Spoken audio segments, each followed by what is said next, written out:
ഇന്ന് ഒരുപാട് വർക്കുകൾ ഉള്ളതിനാൽ തന്നെ ശ്രുതിയെ വല്ലപ്പോഴും മാത്രമേ ത്രിലോകിനൊന്ന് കാണുവാൻ സാധിച്ചിട്ടുള്ളൂ. തറവാട്ടിൽ നിന്ന് പുറത്തേക്ക് ഇറങ്ങുമ്പോൾ അമ്മയും മുത്തശ്ശിയും തന്നോട് മാറി മാറി ചോദിച്ചു, പെൺകുട്ടി ആരാണ്, അവളുടെ പേര് പറയാൻ. സത്യത്തിൽ അവരെ അങ്ങനെ വിഷമിപ്പിക്കുന്നത് തനിക്കും വിഷമമുണ്ട്. പക്ഷെ എന്ത് ചെയ്യാം, ഞാൻ പേര് പറഞ്ഞാൽ മാളവിക. അവളെ നന്നായി സൂക്ഷിക്കണം.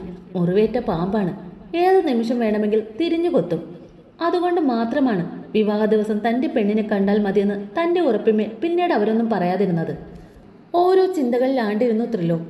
പെട്ടെന്ന് ശിവയുടെ വിളിയാണ് അവനെ സ്വബോധത്തിലേക്ക് കൊണ്ടുവന്നത്. ഡാ ത്രിലോക്, നീ എന്തോന്നടെ ആലോചിച്ച് കൂട്ടുന്നത്? ദേ, നീ ഈ ഫയലിലൊന്ന് സൈൻ ചെയ്യ്, എന്നിട്ട് വീണ്ടും സ്വപ്നലോകത്തേക്ക് പോയ്ക്കോ. ശിവ ഒരു കളിയായി അങ്ങനെ പറഞ്ഞതും ത്രിലോക് അവനെ ഒന്ന് കൂർപ്പിച്ചു നോക്കി. പിന്നീട് പുഞ്ചിരിച്ചുകൊണ്ട് അവൻ നൽകിയ ഫയൽ ഒന്ന് ഓടിച്ചു നോക്കി സൈൻ ചെയ്തു കൊടുത്തു. ശിവ പുഞ്ചിരിച്ചുകൊണ്ട് ഇറങ്ങുവാൻ ഒരുങ്ങിയതും ത്രിലോക് അവനെ പുറകിൽ നിന്നും വിളിച്ചു. എടാ ശിവ, വെയിറ്റ്, ഒന്നവിടെ ഇരുന്നേ, എനിക്ക് നിന്നോട് കുറച്ച് കാര്യങ്ങൾ പറയുവാനുണ്ട്. അവന്റെ ഗൗരവമാർന്ന മുഖം കണ്ടതും കാര്യം അല്പം സീരിയസ് ആണെന്ന് ശിവയ്ക്ക് തോന്നി. ശിവ വേഗം തന്നെ അവന്റെ എതിർവശത്തായുള്ള സീറ്റിൽ വന്നിരുന്നു. എന്താടാ കാര്യം? അത് പിന്നെ ഇന്നലെ താനും ശ്രുതിയും സംസാരിച്ച കാര്യങ്ങളെല്ലാം ത്രിലോക് ശിവയോടായി പറഞ്ഞു. എല്ലാം കേട്ട് കഴിഞ്ഞതും ആ പാവം പെണ്ണിനോട് ശിവയ്ക്ക് വല്ലാത്ത വാത്സല്യവും ഒപ്പം ദേഷ്യവും തോന്നി. എന്നാലും ശ്രുതി എന്തൊരു മണ്ടത്തരമാണ് ചെയ്തത്. അവൾക്കിതൊക്കെ നിന്നോട് ആദ്യമേ തുറന്നു പറയാമായിരുന്നില്ലേ? ഇപ്പോൾ സ്വയം എല്ലാം മനസ്സിൽ ഒരുക്കി തീർക്കുകയായിരുന്നില്ലേ ആ പെണ്ണ്? നല്ലത് കൊടുക്കുന്നുണ്ട് ഞാൻ അവൾക്ക്. സ്വന്തം സഹോദരിയായിട്ടാണ് ഞാൻ അവളെ കാണുന്നത്. എന്നിട്ട് പോലും അവൾക്ക് എന്നോടൊന്നും തുറന്നു പറയാൻ തോന്നിയില്ലല്ലോ. എൻ്റെ കാത്തുവിനെ പോലെയല്ലേ അവൾ എനിക്ക്. എന്നിട്ടെന്തേ അവൾ എന്നോടൊന്നും പറയാഞ്ഞത്? ത്രിലോകിന് ശിവയോട് വല്ലാത്ത സ്നേഹം തോന്നി. സ്വന്തം അല്ലാഞ്ഞിട്ട് കൂടിയും ശ്രുതിയെ അവൻ തൻ്റെ സഹോദരിയായി കാണുന്നതിൽ അവന് അഭിമാനം തോന്നി. അത് പിന്നെ നമുക്കാർക്കും ഭൈരവ് എന്ന് പറയുന്നവനും കാരണം ഒന്നും വരാൻ പാടില്ല എന്നുള്ളതാണ് അവളുടെ വാശി. അതാണ് കാര്യങ്ങൾ ഇവിടെ വരെ എത്തിച്ചത്. എന്തായാലും ഇനി ഞാനുണ്ടല്ലോ എൻ്റെ പെണ്ണിന്. ഇനി എനിക്കറിയാം എന്താണ് ചെയ്യേണ്ടതെന്ന്. ഭൈരവ്, അവൻ്റെ നാമം ഉച്ചരിക്കുമ്പോൾ ത്രിലോക് ദേഷ്യം കൊണ്ട് വിറയ്ക്കുന്നുണ്ടായിരുന്നു. കാറിലിരുന്ന് ത്രിലോകിന്റെ ഓഫീസിലേക്ക് പോകുമ്പോൾ ഭൈരവ് വളരെ സന്തോഷത്തിലായിരുന്നു. അവൻ എങ്ങനെയെങ്കിലും ശ്രുതിയൊന്ന് കണ്ടാൽ മതിയെന്നായി. സമയം വൈകുന്നേരം ആയതിനാൽ തന്നെ നല്ല ബ്ലോക്ക് ഉണ്ടായിരുന്നു റോഡിൽ, ഒപ്പം നല്ല മഴയും. ഷിറ്റ്, എപ്പോഴാണ് ഇനി ബ്ലോക്ക് എല്ലാം കഴിഞ്ഞ് അവിടെ എത്തുക? ഭൈരവന് ആകെ ഭ്രാന്ത് പിടിക്കുന്നുണ്ടായിരുന്നു. ഈ സമയം ഓഫീസിന് പുറത്തേക്ക് ഇറങ്ങിയ ശ്രുതി മഴ കണ്ട് അവിടെ തന്നെ മടിച്ചു നിന്നു.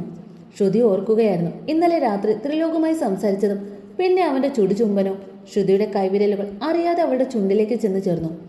ഇപ്പോഴും അവന്റെ ഉമിന്ന് തന്റെ ചുണ്ടിലായി തങ്ങി നിൽക്കുന്നത് പോലെ ശ്രുതിക്ക് തോന്നി. ഒരു നിമിഷം അവന്റെ ഹേസൽ കണ്ണുകളും മുഖവും മനസ്സിലേക്ക് വന്നതും അവളുടെ മുഖമാകെ ചുവന്നു തൊടുത്തു. എന്നാൽ പെട്ടെന്നാണ് അവളെ ആരോ വന്ന് പിടിച്ച് തൂണിന്റെ മറവിലേക്ക് വലിച്ചത്. പെട്ടെന്നുള്ള നീക്കത്തിൽ അവളാകെ പേടിച്ചരണ്ടു പോയി. പക്ഷെ തന്നെയും ചേർത്ത് പിടിച്ചു നിൽക്കുന്നവനിൽ നിന്ന് വമിക്കുന്ന പെർഫ്യൂമിന്റെ ഗന്ധത്തിൽ അതാരാണെന്ന് മനസ്സിലാക്കാൻ ശ്രുതിക്ക് അധിക സമയം വേണ്ടി വന്നില്ല. അവളുടെ മുഖത്തെ പേടി മാറി അവിടെ നാണമെന്ന വികാരം ഉടലെടുത്തു. Hey baby doll, are you blushing? അവന്റെ ചുടുനിശ്വാസം തന്റെ കവിളുകളിലായി പതിച്ചതും ശ്രുതിയാകെ പൊള്ളിപ്പിടഞ്ഞു പോയി. ബേബി ഡോൾ, എന്റെ മുഖത്തേക്കൊന്ന് നോക്ക്. ത്രിലോക് അങ്ങനെ പറഞ്ഞതും അവന്റെ മുഖത്തേക്ക് നോക്കാതെ ഇരിക്കുവാൻ ശ്രുതിക്ക് കഴിഞ്ഞില്ല. തന്റെ തലയുയർത്തി അവൾ അവന്റെ ഹേസൽ കണ്ണുകളിലേക്ക് നോക്കിയതും ത്രിലോക് വേഗം തലയുയർത്തി ചുറ്റും സ്റ്റാഫ് ആരുമില്ലെന്ന് ഉറപ്പുവരുത്തി അവളുടെ കൈയും പിടിച്ച് വേഗം ബേസ്മെന്റിലേക്ക് നടന്നകന്നു.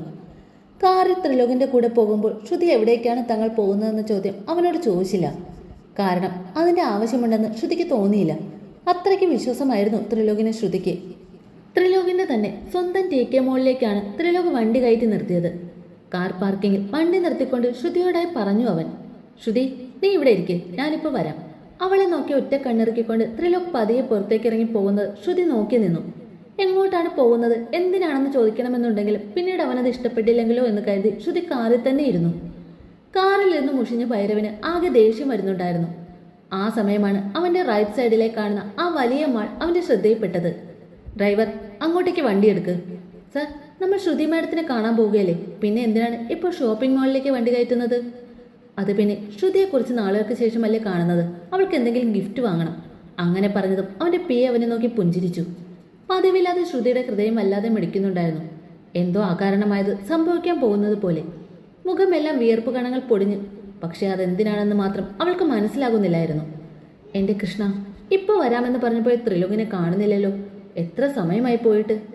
കാറിൽ ഇരുന്ന് മടി തോന്നിയ ശ്രുതി പതിയെ ഡോർ തുറന്ന് കാറിൽ നിന്ന് പുറത്തേക്ക് ഇറങ്ങി നിന്നു. ഈ സമയം ഓപ്പോസിറ്റ് സൈഡായി ഭൈരവിന്റെ കാർ വന്ന് നിർത്തി. ബേസ്മെന്റിൽ കാർ നിർത്തിയതും അതിൽ നിന്നും ഭൈരവ് ഇറങ്ങി മുന്നോട്ട് നടന്നു. 2 അടി മുന്നോട്ട് നടന്ന ഭൈരവ് ഓപ്പോസിറ്റ് സൈഡിൽ ആരോ നിൽക്കുന്നത് പോലെ തോന്നി. എന്തോ ഒരു ഉൾപ്രേരണയിൽ അവൻ തിരിഞ്ഞങ്ങോട്ട് നോക്കിയതും അവന്റെ കണ്ണുകളൊന്ന് വിടർന്നു. താൻ തേടി അലഞ്ഞതെന്തോ അത് തന്റെ കൺമുന്നിൽ കണ്ടപ്പോൾ അവന്റെ സന്തോഷം അടക്കുവാൻ സാധിച്ചില്ല. കണ്ണുകൾ വിടർത്തിക്കൊണ്ട് അവൻ അവളെ നോക്കി അലറിക്കൊണ്ട് വിളിച്ചു, ശ്രുതി. ഒരു നിമിഷം തന്റെ കർണപടത്തിൽ ഭൈരവന്റെ ശബ്ദം അലയടിച്ചതും ശ്രുതി ഒരു നിമിഷം വിറച്ചുപോയി. കണ്ണുകൾ നിറച്ചുകൊണ്ട് തന്നെ പിന്തിരിഞ്ഞു നോക്കിയ ശ്രുതി കണ്ടു തന്റെ അടുക്കലേക്ക് ഓടി വരുന്ന ഭൈരവനെ. അവന്റെ മുഖത്ത് ഇരയെ കിട്ടിയ വേടന്റെ വന്യതയാർന്നൊരു പുഞ്ചിരി ഉണ്ടായിരുന്നു. പേടികൊണ്ട് നിന്നടുത്തുനിന്ന് അനങ്ങുവാൻ കൂടി സാധിച്ചില്ല ശ്രുതിക്ക്. എങ്കിലും എവിടെന്നോ കിട്ടിയ ധൈര്യത്തിൽ അവൾ അവനെ നോക്കി പിന്തിരിഞ്ഞു നോക്കിക്കൊണ്ട് എങ്ങനെയൊക്കെയോ ഓടി. തന്നെ കണ്ടതും പേടിച്ച് പിന്തിരിഞ്ഞോടുന്ന ശ്രുതിയെ കണ്ടതും ഭൈരവന് വല്ലാത്ത ദേഷ്യം തോന്നി. ശ്രുതി, നിൽക്കാനാ പറഞ്ഞത്, അവിടെ നിൽക്കാൻ. എന്നിൽ നിന്നും നിനക്കൊരു മോചനമില്ല എന്ന് ഞാൻ പറഞ്ഞതാണ്. നിൽക്കടി അവിടെ. അവൻ പറയുന്നതെല്ലാം കേട്ട് അവളുടെ ശരീരം വിറയ്ക്കുന്നുണ്ടായിരുന്നുവെങ്കിലും കിട്ടിയ ധൈര്യത്തിൽ അവൾ അവനിൽ നിന്ന് രക്ഷപ്പെടാൻ വേണ്ടി ഓടുകയാണ്. പെട്ടെന്നാണ് ശ്രുതി ആരെയോ ചെന്ന് ഇടിച്ചു നിന്നത്. തന്റെ മുന്നിൽ നിൽക്കുന്ന തന്റെ പ്രാണനെ കണ്ടതും അവൾ മറ്റൊന്നും ചിന്തിക്കാതെ അവനെ ഇറുകെ കെട്ടിപ്പുണർന്നു. ത്രിലോക്, അവൻ എന്നെ ഭൈരവ്. ശ്വാസം വലിക്കുവാൻ ബുദ്ധിമുട്ടുള്ളത് കൊണ്ട് തന്നെ ത്രിലോകൻ അവൾ പറയുന്നത് പൂർണ്ണമായും മനസ്സിലാകുന്നില്ലെങ്കിലും ഭൈരവ് എന്ന വാക്ക് അവൻ വ്യക്തമായി കേട്ടിരുന്നു. അവന്റെ നെഞ്ചിലേക്ക് അവളുടെ മുഖം അമർത്തി വെച്ചുകൊണ്ട് ശ്രുതി പിറകിലേക്ക് കൈ ഉയർത്തി കാണിച്ചു. മുന്നോട്ട് നോക്കിയ ത്രിലോക് കണ്ടു തങ്ങളുടെ അടുക്കലേക്ക് ഓടി വരുന്നവനെ, ഭൈരവ്. ദേഷ്യം കൊണ്ട് ത്രിലോക് ആളിക്കത്തുകയാണ്. അവന്റെ ഹേസൽ കണ്ണുകൾ രക്തവർണ്ണമായി മാറി. ഭൈരവന്റെ അവസ്ഥയും മറിച്ചല്ലായിരുന്നു. തന്റെ ശ്രുതിയെ ആരോ ചേർത്ത് പിടിച്ചു നിൽക്കുന്നത് കണ്ട ഭൈരവന്റെ രക്തമല ഇരച്ചു കയറി. ഡാ! പേടിച്ചരണ്ട് ഞെട്ടി തിരിഞ്ഞു നോക്കിയ ശ്രുതി കാണുന്നത് കാറിന്റെ ഗ്ലാസിന്മേൽ കിടക്കുന്ന ഭൈരവനെയാണ്. തന്നെ ചേർത്ത് പിടിച്ചു നിൽക്കുന്ന ത്രിലോകിന്റെ മുഖത്തേക്ക് നോക്കുവാൻ ശ്രുതിക്ക് ഭയം തോന്നിയെങ്കിലും കണ്ണുകൾ ഉയർത്തി ശ്രുതി ത്രിലോകിനെ നോക്കിയപ്പോൾ അവന്റെ ഹേസൽ കണ്ണുകളാകെ രക്തവർണ്ണമായി മാറിയിരുന്നു. ദേഷ്യം കൊണ്ട് മുഖമാകെ വിറയ്ക്കുന്നുണ്ട്. ത്രിലോകിന്റെ ദൃഷ്ടി ഇപ്പോഴും ഭൈരവന്റെ മേലായിരുന്നു. അപമാനം ഭൈരവ് ഏറ്റവും അധികം വെറുക്കുന്ന വാക്ക്. കാറിന്റെ ബോണറ്റിൽ നിന്ന് ചാടി നിന്നുകൊണ്ട് ഭൈരവ് തന്റെ ഇരു കൈകളിലും പൊടികൾ തട്ടിക്കൊണ്ട് ത്രിലോകിനോടായി പറഞ്ഞു, നോക്ക്, നീ ആരാണെന്നോ എന്താണെന്നോ എനിക്കറിയില്ല. നീ ഇപ്പോൾ ഈ ചെയ്ത പ്രവൃത്തി ഞാൻ അങ്ങ് ക്ഷമിക്കുന്നു. നീ ഭാഗ്യവാനാണ്. ഇതുവരെ ഈ ഭൈരവന്റെ നേർക്ക് നിന്നവന്മാർ ഒരാൾ പോലും ഈ ഭൂമിയിൽ തന്നെ ജീവിച്ചിരിപ്പില്ല. പക്ഷെ നിന്നോട് ഞാനിപ്പോൾ ക്ഷമിക്കുന്നു. കാരണം ഞാൻ എത്രയോ കാലമായി തേടി നടന്നിരുന്ന എന്റെ ശ്രുതിയെ എനിക്ക് നിന്നിലൂടെ തിരിച്ചു കിട്ടുന്നു. സോ നിന്റെ ചിറകിൻ കീഴിലുള്ള എന്റെ ശ്രുതിയെ എനിക്ക് വിട്ടുതരണം. നീ എന്നെ ചവിട്ടിയ ചവിട്ടിന് പരിഹാരമായി നീ അതുമാത്രം ചെയ്താൽ മതി. വളരെ ലാഘവത്തോടെ അതും പറഞ്ഞ് നടന്നു വരുന്ന ഭൈരവ് ത്രിലോകന്റെ ശ്രുതിയുടെ അടുക്കലേക്ക് ചെന്നു നിന്നു. ശ്രുതി ഭൈരവനെ നോക്കുവാൻ പോലും ത്രാണിയില്ലാതെ ത്രിലോകന്റെ നെഞ്ചിലായി മുഖം ഒളിപ്പിച്ചു നിന്നു. അപ്പോൾ എങ്ങനെയാ കാര്യങ്ങൾ? നിന്റെ മൗനം സമ്മതമായി കരുതുന്നു. അത്രയും പറഞ്ഞ് ഭൈരവ് ശ്രുതിയുടെ ഷോൾഡറിന്മേൽ കൈകൾ വെക്കുവാൻ ഒരുങ്ങിയതും ആ കൈകൾക്ക് മേൽ ത്രിലോക് തടസ്സമായി കയറി പിടിച്ചതും ഒരേ സമയമായിരുന്നു. അത്രയും നേരം പുഞ്ചിരിച്ചു നിന്നിരുന്ന ഭൈരവന്റെ മുഖം ക്രോധത്തിൽ വിറച്ചു. ഡാ! അലറണ്ട. എന്റെ ചെവിക്ക് യാതൊരു കുഴപ്പവുമില്ല ഭൈരവ്. തന്റെ വലത് കൈ എടുത്ത് ഭൈരവന്റെ നെഞ്ചി ചേർത്ത് വെച്ച് ത്രിലോക് അവനെ പിറകിലേക്ക് 2 അടി തള്ളി. സത്യത്തിൽ നിനക്ക് ഞാൻ ആരാണെന്ന് മനസ്സിലായിട്ടില്ല അല്ലേ? ഞാനും ശ്രുതിയും തമ്മിലുള്ള ബന്ധം എന്താണെന്ന് മനസ്സിലായിട്ടില്ല അല്ലേ? നിന്റെ മുഖത്തു നിന്നും എനിക്ക് വായിച്ചെടുക്കാം ഭൈരവ്. നിനക്കിവിടെ എന്താണ് നടക്കുന്നതെന്ന് മനസ്സിലാകുന്നില്ല എന്ന്. കാത് തുറന്ന് കേട്ടോ ഭൈരവ്, ഞാൻ ത്രിലോക് വർമ്മ, തൃക്കോട്ട് കോവിലകത്തിന്റെ അനന്തരാവകാശി. ഇതെന്റെ ഭാര്യ മിസസ് ശ്രുതി ത്രിലോക് വർമ്മ. അത്രയും പറഞ്ഞ് ത്രിലോക് ശ്രുതിയെ ഭൈരവനെ നേർക്ക് തിരിച്ചു നിർത്തി താൻ അണിയിച്ച താലി ശ്രുതിയുടെ കഴുത്തിൽ നിന്നും എടുത്ത് പുറത്തേക്കിട്ടു. നോ! ഭൈരവന്റെ അലർച്ചയിൽ ആ മാൾ പോലും ഒന്ന് കിടുങ്ങി വിറച്ചുപോയി. പതിയെ എന്തിനാണ് നീ ഇങ്ങനെ അലർന്നത്?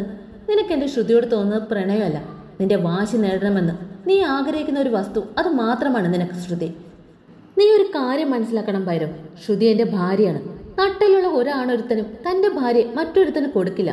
അതുകൊണ്ട് മാത്രം നിന്നോട് വളരെ വ്യക്തമായി പറയുകയാണ് ഇത്രല്ലോ. വിട്ടേക്ക് അവളെ, അവളുടെ പാട്ടിന് വിട്ടേക്ക്. അവളുടെ നിഴലിൽ പോലും നിന്നെ എനിക്ക് കാണുവാൻ പാടില്ല. സത്യത്തിൽ ഇത്ര സോഫ്റ്റായിട്ട് ഞാൻ ആരോടും പെരുമാറിയിട്ടില്ല ഇതുവരെ. ഈ ത്രിലോകിന്റെ നേരെ നിന്ന് കയത്തവന്മാരൊന്നും നീ പറഞ്ഞതുപോലെ പിന്നെ ജീവിച്ചിരുന്ന ചരിത്രമില്ല. പിന്നെ എന്താ പറഞ്ഞത്? നിന്നെ ഞാൻ ചവിട്ടിക്കൂടി ബോണറ്റിലേക്ക് എറിഞ്ഞതിന് നീ എന്നോട് ക്ഷമിക്കുന്നുവെന്നോ? ത്രിലോക് ശ്രുതിയെ അവിടെ നിർത്തി ഭൈരവന്റെ ചുറ്റുമായി ഒന്ന് നടന്നുകൊണ്ട് അവനോടായി ചോദിച്ചു. കാതു തുറന്ന് കേട്ടോ ഭൈരവ്, നീ ഇത്രയും കാലം കണ്ട ഊച്ചാളികളെ പോലെയല്ല ത്രിലോക്. നിനക്കെന്നെക്കുറിച്ച് ശരിക്കും അറിയില്ല. വെറുതെ നേരത്തും കാലത്ത് കാലപുരിക്ക് പോകാൻ തയ്യാറെടുക്കണ്ട. ഭൈരവനാഥ് എന്ന് പറയുന്നവൻ ഈ ഭൂമിയിൽ തന്നെ ഉണ്ടെന്നുള്ളതിന്റെ യാതൊരു തെളിവും ഈ ത്രിലോക് ബാക്കി വെക്കില്ല. എന്നെക്കൊണ്ട് വേണ്ടാത്ത പണിക്ക് ചെയ്യിക്കരുത്. ശ്രുതി, അവളെ മറന്നേക്ക്. This is your first and last warning. ഭൈരവന്റെ നേർക്ക് മുഖമടുപ്പിച്ചുകൊണ്ട് ത്രിലോക് അവന്റെ മുഖത്തേക്ക് നോക്കിക്കൊണ്ട് പറഞ്ഞു. Oh really? നീ ത്രിലോക് ആണെങ്കിൽ ഞാൻ ഭൈരവനാടാ. അങ്ങനെ തോറ്റുകൊടുക്കുന്നവനല്ല ഈ ഞാൻ. കൊണ്ടുപോയിരിക്കും ഈ ഭൈരവ് എന്ന രാവണൻ രാമന്റെ കയ്യിൽ നിന്നും ഈ സീതയെ. നിനക്ക് തടുക്കാൻ പറ്റുമെങ്കിൽ തടുക്ക്, ഞാനൊന്ന് കാണട്ടെ. ഭൈരവന്റെ മറുപടിക്ക് ത്രിലോകം ഒന്ന് പുഞ്ചിരിക്കുകയാണ് ചെയ്തത്. രാമൻ, എനിക്കിഷ്ടപ്പെട്ടു ആ പ്രയോഗം. പുരാണം അറിയുന്നവനാണല്ലേ നീ.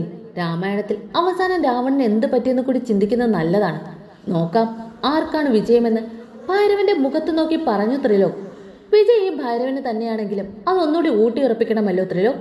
അതും നിന്റെ നെഞ്ചിൽ ആണി തറച്ചുകൊണ്ട്.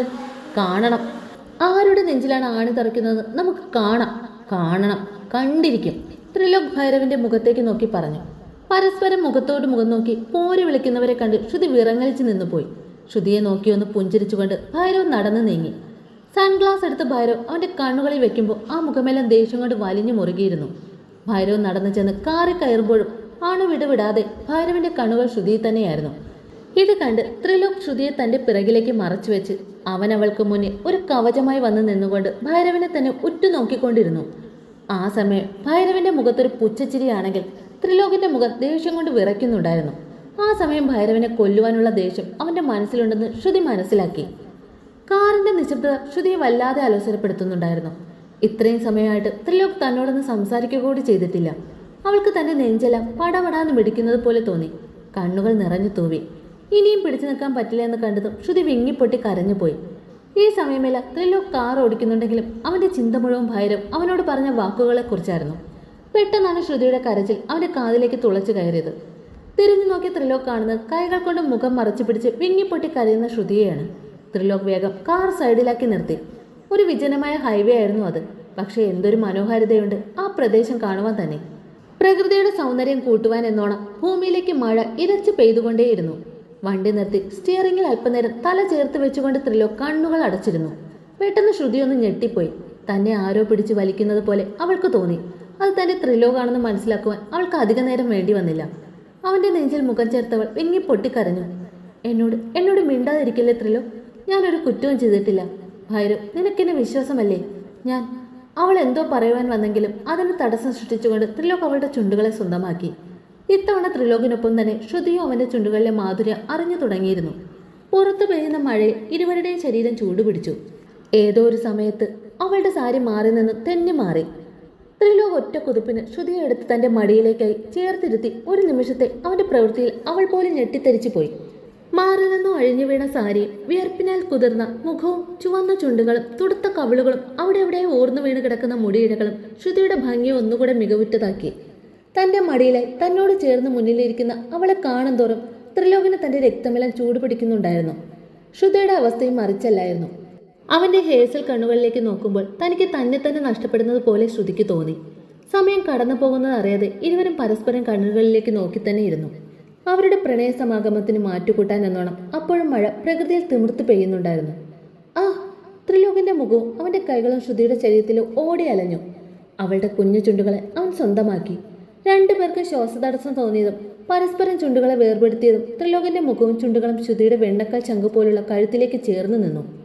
ശ്രുതിയുടെ തെളിഞ്ഞു കാണുന്ന ആ നീല ഞരമ്പിൽ അവന്റെ പല്ലുകൾ ആഴ്ത്തിയതും ഇതുവരെ അറിയാത്ത ഒരു സുഖമുള്ള നോവിൽ ശ്രുതി ത്രിലോകിനെ അവളിലേക്ക് കൂടുതൽ ചേർത്ത് പിടിച്ചു. അവന്റെ ഹേസൽ കണ്ണുകളിലും ആ വന്യതയാർന്ന പ്രണയത്തിലും അവളെ തന്നെ സ്വയം മറന്നുപോയി.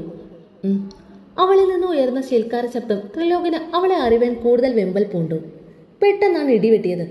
പരസ്പരം കെട്ടിപ്പുണർന്ന് ചുംബിക്കുന്നതിനിടയിൽ ഭൂമിയിലേക്ക് ഇറങ്ങി വെട്ടിയ മിന്നലിന്റെ ശബ്ദത്തിൽ രണ്ടുപേരും ഒരേ സമയം വെട്ടി വിറച്ചുപോയി.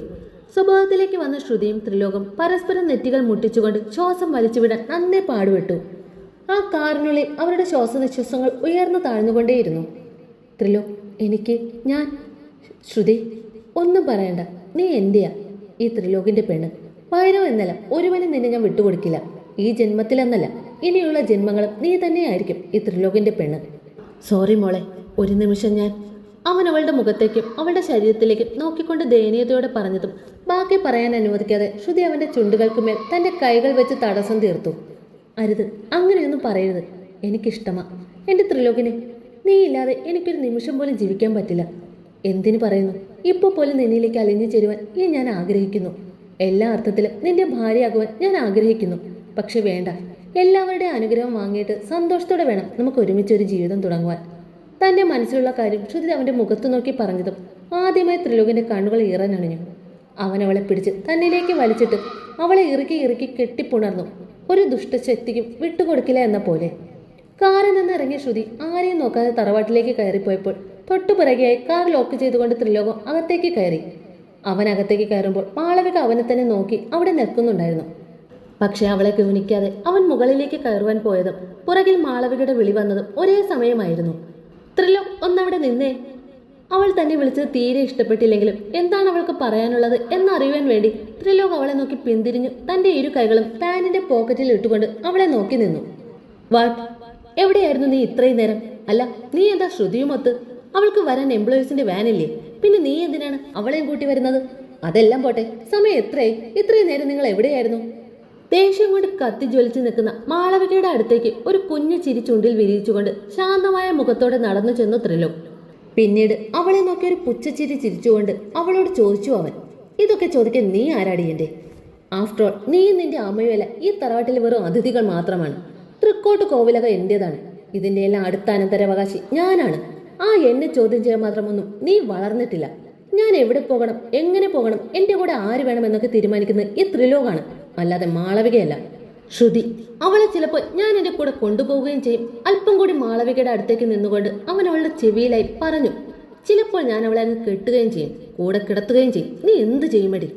എന്റെ കയ്യിൽ നിന്ന് കിട്ടിയതൊന്നും മറന്നിട്ടില്ലല്ലോ നീ?